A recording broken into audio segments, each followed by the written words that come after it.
샬롬. 오늘은 지혜로운 사람과 우매한 어리석은 사람에 대한 얘기를 나누기를 원합니다. 전도서 7장에 있는 말씀을 통해서 우리가 지혜로운 사람이 되기를 원합니다. 그래서 올 하반기에 하나님이 우리에게 주시는 도전과 어떤 소망에 대해서 잘 깨닫고 은혜로운 결과가 있기를 원합니다. 오늘은 7장 1절부터 16절 말씀을 통해서 지혜로운 사람이 되라, 우매한 사람이 되지 말고 권고할 때는 돌아봐서 하나님의 은혜가 무엇인지 깨달으라 라는 말씀으로 증거하기를 원합니다. 첫째는 지혜로운 사람이 된다는 것은 거룩한 이름, 아름다운 이름으로 살다가 하늘 날아가라는 것입니다. 특별히 이 땅에서 사람들 보면 참 유명한 사람들 많습니다. 예전 같으면 인터넷이 발달되지 않을 때는 여기서 이 말하고 저기서 저 말해서 이 사람한테 혹하게 하고 저 사람한테 혹하게 하다가 지금은 이제 인터넷이라는 것이 발달되고 SNS가 발달돼서 과거에 이 사람이 어떻게 말을 했고 어떻게 행동했는지를 가장 짧은 시간에 알게 돼서 마치 우리 주님 앞에서 심판날에 서서 살아왔던 모든 것이 드러나는 것처럼 다 드러나게 될 때가 드러나는 것을 보게 됩니다. 언행일치, 말과 행동이 일치된 사람 같은 경우에는 그가 비록 무명하다 할지라도 존경받게 되는데, 사람이 귀히 주저고 여기서 이 말하고 저기서 저 말하게 되면 사람들은 간사한 사람 또는 거짓말하는 사람이 있게 되게 됩니다. 그래서 우리가 살아갈 때 우리의 짧고 긴 인생에서 어떻게 살아야 되겠습니까? 좋은 이름, 하나님 앞에서도 참 잘했다, 충성된 종이라는 이름을 받게 되고, 이 땅 살아들 때도 언행일치, 신실한 사람, 이런 사람으로 칭찬과 인정받는 것이 참 좋을 것입니다. 아무리 세상적으로 많이 가지고 능력이 있다 할지라도 그 사람이 교만하고 거짓말하고 틀린 말 한다면 나중에 조롱당할 것이라 봅니다. 그래서 그 또 지혜를 얻기 위해서는 초상집과 잔치집, 사실은 목회자는 숙명처럼 이 두 군데를 다 가게 되죠. 초상집에는 문상 때문에 가게 되고 아이들 돌잔치라든지 또는 기쁜 날이 있을 때 초대받을 때가 있습니다. 근데 성경은 이렇게 얘기를 하죠. 만약에 갈 수 있으면 다 두 군데 가서 한쪽에는 조의를 표하고 한쪽에서는 기쁨을 나누는데, 그런데 동시에 만약 하게 된다면 우선순위가 있다면 초상집에 가라, 슬픈 곳에 있는 곳에 가라는 것이라고 권하고 있습니다. 이유가 뭐냐면 인생의 덧없음을 깨달을 수 있다는 것입니다. 세상에 유명한 사람도 세상에 무명한 사람도 마지막 날에 죽음 앞에서는 보잘것없는 작은 일밖에 되지 않습니다. 그래서 전도서의 얘기는 뭐냐면 인생이 대단한 것 같지만 사실 하나님 안에서 결정되기 전에는 참 미약하고 보잘것없고, 우리의 삶이 하나님이 주관하시니까 의미가 있지 하나님이 주관하시지 않으면 의미가 없다. 그래서 초상집에 가서 사람들의 한순간 한순간이 얼마나 소중한지를 돌아보라, 이렇게 얘기를 하고 있습니다. 그렇기 때문에 슬픔 속에서도 초상집 얼마나 슬프겠습니까? 사람을 잃어봐서 압니다. 사람을 떠나보내서도 압니다. 그런데 슬픔 속에서 얻는 게 뭘까요? 소망이 있죠. 우리가 이 땅의 삶이 전부라면 우리는 참 비극적일 것이고 강자만이, 유명한 사람만이 행복을 느낄 것입니다. 그런데 성경은 말하고 단 우리가 자연 법칙으로도 우리 인생의 삶이 그것이 전부가 아닌 것을 알게 됩니다. 그래서 우리에게는 슬픔 속에도 소망이 있죠. 하나님께서 인도하실 거다. 설사 비록 이 땅에서 인정받지 못하도 아버지 품 하늘나라에서는 거지 나사로가 죽어서 천국에 들어가서 아버지 품에서 위로받는 것처럼 우리에게는 소망이 있으니까 슬픔 속에서도, 힘들고 어려운 속에서도 우리는 새로운 소망을 가질 수 있다는 것입니다. 그래서 성경 분명하게 지혜로운 마음, 하나님의 마음을 잘 분별하는 사람은 초상집에 있고, 어리석은 사람들은 내 마음을 즐겁게 하거나 내 육체적인 즐거움을 만족시키는 그런 곳을 가죠. 우리가 세상적으로 그런 말 하죠. 불타는 금요일. 그래서 많은 청년들이나 사람들이 금요일 저녁에 하루 일을 마치거나 학원을 마친 다음에 좀 허랑방탕하게 사는 사람들이 있습니다. 근데 사실 경건한 사람들은 금요일 저녁에 철야기도 예배를 하거나 하나님 말씀을 듣거나 묵상하거나 다르죠, 사실은. 그래서 육신의 욕망을 채우는 것보다는 하나님이 우리에게 무엇을 원하는지를 묵상하고 돌아보는 경건한 곳에 가 있으라, 이런 뜻입니다. 그리고 책망을 들을 때, 요새는 책망하기 참 어렵습니다. 잘못 책망하게 되면 뒤려 멱살잡이 당할 수도 있기 때문에 웬만한 경우는 자식들한테도 훈계를 하지 않는다고는 얘기를 많이 듣습니다. 근데 지혜로운 사람은 훈계를 듣습니다. 사람이 어떻게 완벽할 수가 있겠습니까? 어린아이일 때거나 미성숙할 때는 더욱더 많은 실수가 있게 되는데, 그러면 영적인 지도자나 누군가는 사랑의 관점에서 올바르게 훈계를 할 것입니다. 물론 그릇되고 폭력적이거나 또는 편견된 관점에서 훈계할 수도 있습니다. 그래서 사실은 참 어렵습니다. 근데 오늘 성경에서 얘기하는 것은 올바른 관점에서 하나님의 은혜로 훈계하는 것은 들어야 되는데, 올바른 훈계도 듣기 싫어하고 거짓된 훈계도 듣기 싫어하고 내 인생은 나의 것, 내 멋대로 자유로운 영혼처럼 살려고 하는 사람들이 있습니다. 그 사람은 어리석은 거죠. 훈계를 듣지 않는데 어떻게 올바로 클 수가 있겠습니까?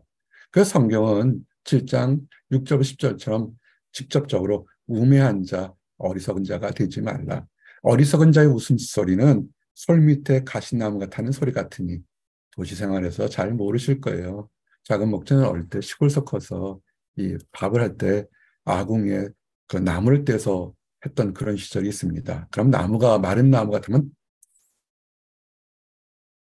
그냥 조용히, 우리 사람들은 현대인들은 불멍한다, 불타는 소리요. 그런데 사실은 나무 타는 소리가 탁 하고 굉장히 시끄러워요, 사실은. 즉, 헛된 자, 어리석은 자 웃음소리가 이렇게 헛되게 소리는 큰데 거기에 영양가치가 없다는 표현을 이렇게 전도서 7장 6절에 했습니다. 헛되다는 것입니다. 왜 이렇게 헛된 일에 웃고 깔깔거리고 시간과 정력과 인생을 낭비할까요? 탐욕 때문에 그렇습니다. 인간의 욕심 때문에, 청년의 때는 이성애 때문에, 또한 중장년이 되면 자녀 교육이라든지 물질 때문에, 노년에는 노후 걱정 때문에 다들 탐욕이 생기죠. 이렇게 하면 좀 더 편안할 거라고 생각하는데 하루아침에 너무나 많은 일들이 있고, 그 탐욕 때문에 나는 올바르게 선택했다고 했는데 주변의 영적인 지도자나 다른 많은 사람들이 잠깐 쉬었다 가면 안 될까? 요번은 아닌 것 같다 얘기도 듣지를 않습니다. 욕심이 생기면 남들의 얘기를 듣지 않고 오직 내가 하고 싶은 대로 하게 됩니다. 그래서 사람들은 망하죠. 특별히 유명한 사람들이 뇌물, 가짜 선물에 욕심이 걸려서, 비싼 거겠죠. 귀한 거겠죠. 그러니까 혹해서 나는 이런 것을 받아도 될 만큼 귀한 존재라고 착각하면서, 그래서 사실은 한순간에 불명예를 당하게 되죠. 그리고 허풍쟁이들이 있습니다. 일이 결과가 나지도 않은데 칭찬과 인정을 받으려고 큰 소리 치는 사람들이 있습니다. 아이, 그거 하지 마시기 바랍니다. 한 청년이 있어요. 아주 멋진 대학에 이렇게 좋은 일이 있는데도 그 청년이 뭐라 하냐면, 조금만 기다려 주십시오. 마지막 컨트랙트에 사인할 때까지 좀 기다려 주십시오. 그래서 이 청년은 집에서부터 신중하게 컸구나 생각해서 그 좋은 일이 있을 때 다 끝나고 어제 결혼식을 했습니다. 그래서 어제 결혼 예식에 이렇게 갔다 왔는데 참 좋습니다. 근데 우리 많은 사람들이 굉장히 떠들죠. 일부 못된 사람들이, 정치인 같은 게 막 큰 허풍쟁이처럼 떠들죠. 성경은 뭐라고 하냐면, 일의 끝이 시작보다 낫고, 처음에 미약한 것 같지만 끝 마무리를 잘하는 것이 처음에는 엄청나게 큰일한 것지만 아무 일도 못하고 중간에 흐지부지 하는 것보다는 훨씬 낫다는 것입니다. 왜 그럴까요? 교만한 마음, 대접받고 싶은 마음, 인정받고 싶은 마음, 하나님을 마음에 두지 않으니까 그렇게 뭔가로 자기 자신을 이렇게 피할하게 되고, 거짓이 거짓을 낳으니까 거짓이 거짓된 행동을 낳게 되는 것입니다. 특별히 급한 마음, 우리 한국 사람들 빨리빨리 문화가 참 많이 발달돼 있는데 외국인들도 아는 것 같아요. 또 빨리빨리, 좋은 거는 아닌 것 같습니다.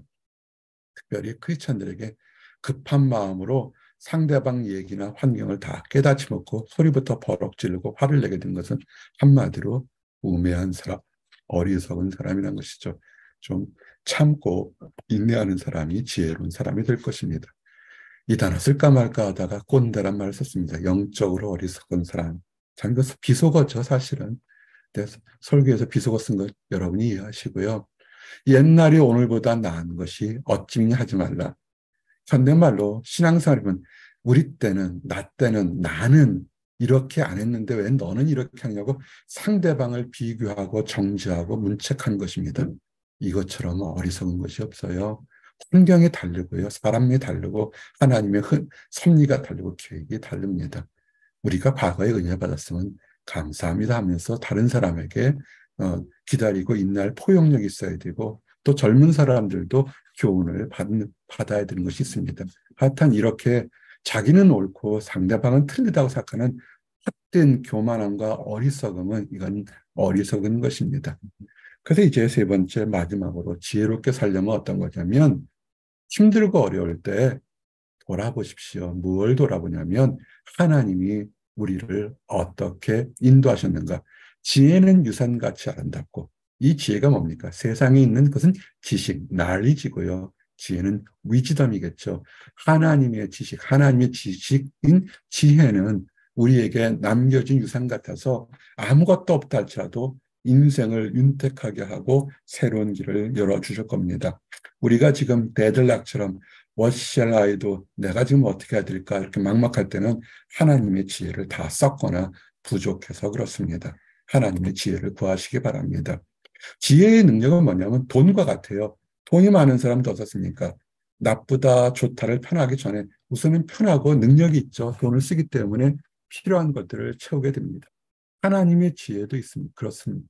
그렇습니다. 그보다 더 크죠. 하나님의 지혜를 올바로 가지게 되면 좋은 날에 어떻게 행동해야 되고 힘들고 어려운 날에 어떻게 행동해야 될지 지침을 알기 때문에 그가 늘 평정심을 가까이 가지면서 하나님께 찬양과 기도할 수 있습니다. 성경은 지혜가 있기 때문에 그 사람을 살린다.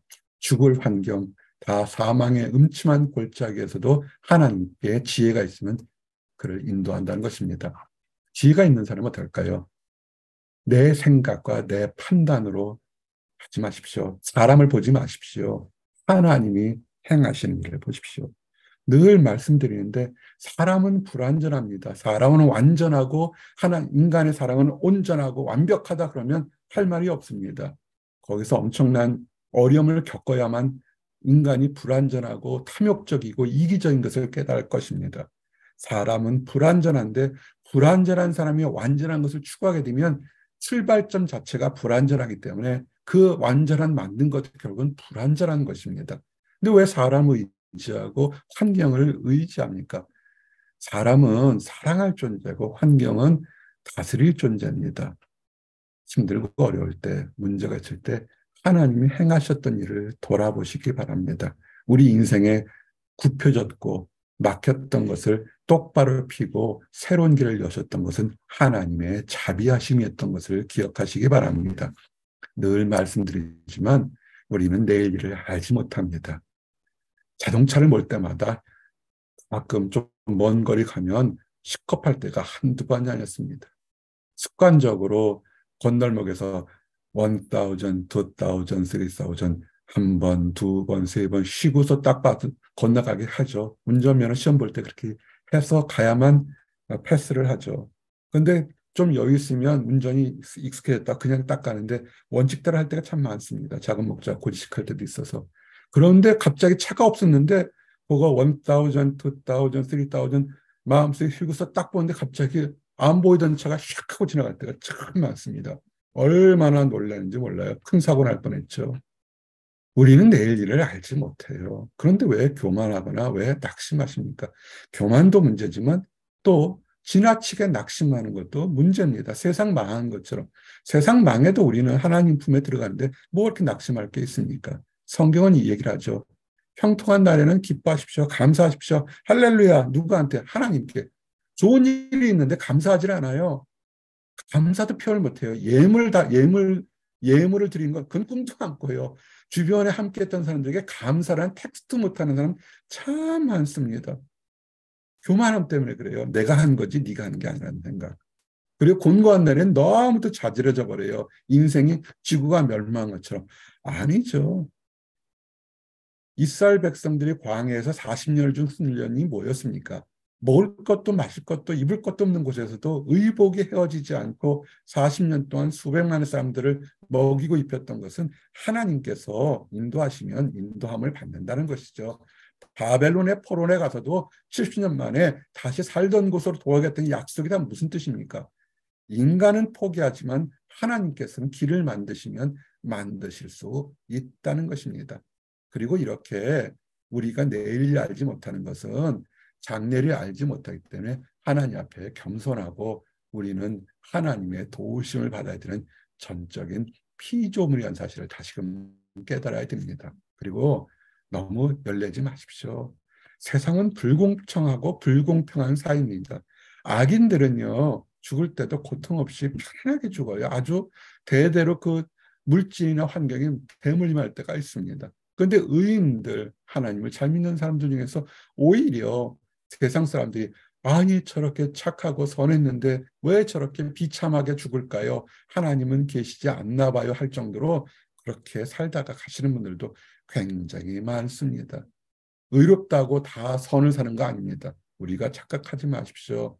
그 물질 팽배한 그런 충만하게 그냥 믿음이 잘 되면 삶도 행복할 거라. 아, 그거는 어린아이 같은 신앙입니다.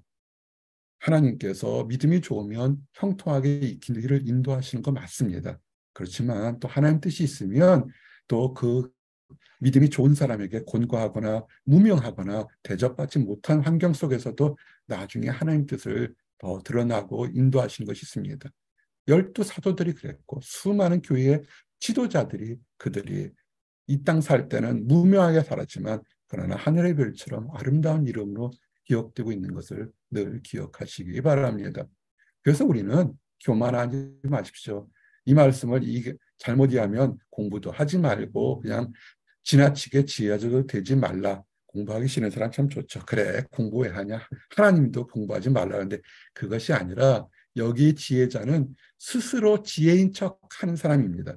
하나님의 지혜가 들어갈수록 사람은 더욱더 겸손하게 되는데 우쭐한 거죠. 즉 하나님에 대한 지식은 많아서 막 잘 설교도 하고 잘 얘기도 하고 하나님에 대해 잘 알아요. 근데 머리에는 있는데 가슴에 내려오지 않고 행동과 말이 다른 수없이 많은 그런 나쁜 사람들 많지 않습니까? 우리 이걸 교만한 사람이란데 이렇게 교만하지 말라는 것입니다. 하나님은 사랑이라 이웃을 사랑하라는 그 한마디만 해도 우리는 감당하기 어렵지 않습니까? 수많은 신학의 깊이가 없다 할지라도 하나님의 약속을 하나 묵묵히 실천한 사람이 그 사람이 오히려 의로운 사람인 것입니다. 신학이 깊다고 믿음이 좋고 하나님께 칭찬받을까요? 그거는 그 정비례하지는 않습니다. 신학이 깊어서 하나님의 지식이 많아서 칭찬받는 사람도 있지만 행동이 언행이 똑같아야죠. 행하지 않는 믿음은 죽은 믿음과 똑같지 않습니까? 이제 말씀을 정리합니다. 지혜로운 사람이 되셔야 합니다. 이 땅의 삶은 어차피 순례자의 삶입니다.